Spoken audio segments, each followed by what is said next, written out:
One of the approaches I take to my teaching is to be a mentor. I actively make this part of my teaching. And throughout my teaching career, I've really focused in on underrepresented groups, and I'm unapologetic about that. Groups that are overly represented or that are privileged in one way, shape, or form, they will always be able to find success. But I've always taken it as a matter of intention to reach out to find ways of supporting groups that are underrepresented.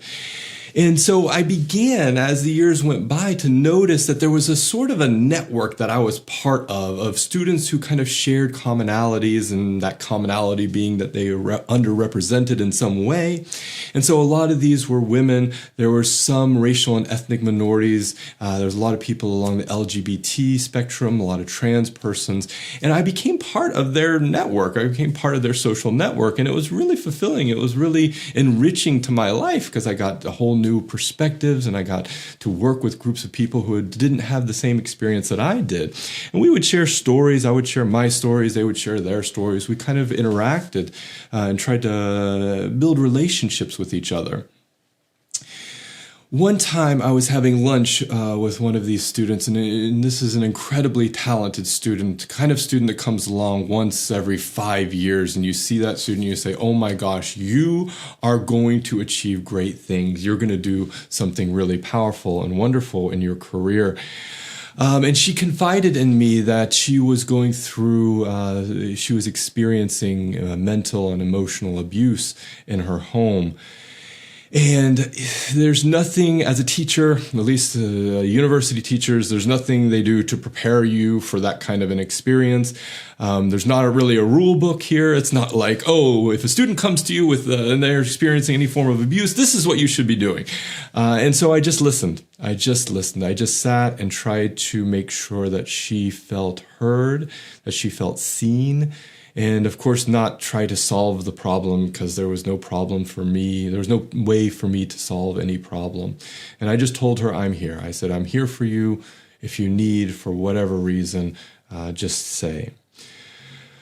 Fast forward several months, I was doing some work in Ukraine, and I was at the airport in Kharkiv, Ukraine, and my flight had been canceled. So the queue for like the flight rebooking was a mile long, and I was in line for hours, and my legs were killing me, and I was just sitting on my phone the whole time, just kind of scrolling through social media.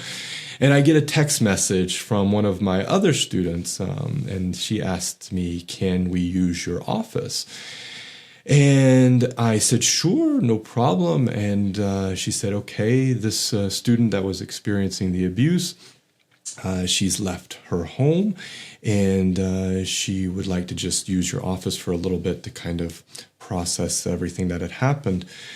And that came in the next few minutes, along with a whole bunch of other texts from the other people that were part of this kind of informal network, saying, hey, is this person all right? Is everything okay? What can we do? What can I do? And I'm sitting there in Ukraine going, I don't even know what I can do other than, yes, of course you can use my office. So I start texting my boss and just letting them know, hey, you know, this person is in my office. I just want you to know that. And this is the situation that's transpired. And the student sent a picture to me of her with all her worldly possessions in trash bags in my office, having just moved from her home. And I was shaken. I was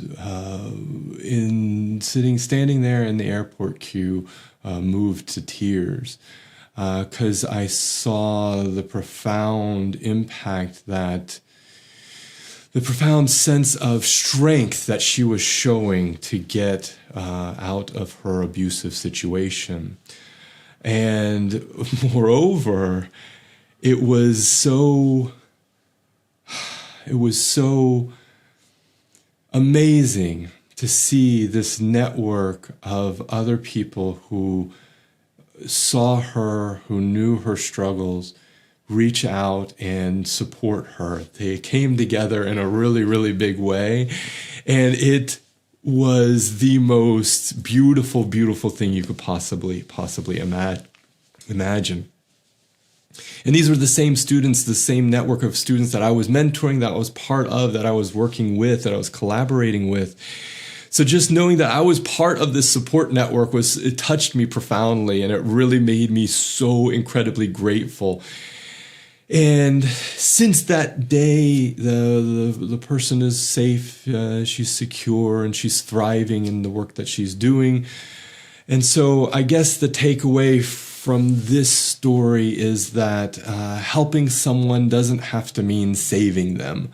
It doesn't have to mean kind of riding in on your horse and going, oh, I've got all your solutions to all of your problems. And in fact, it means the exact opposite of that. It means listening. It means seeing them. It means creating a community that can support them. And it means being there and being ready when they reach out to you and say they need support. I think that's the best thing that we can do for others.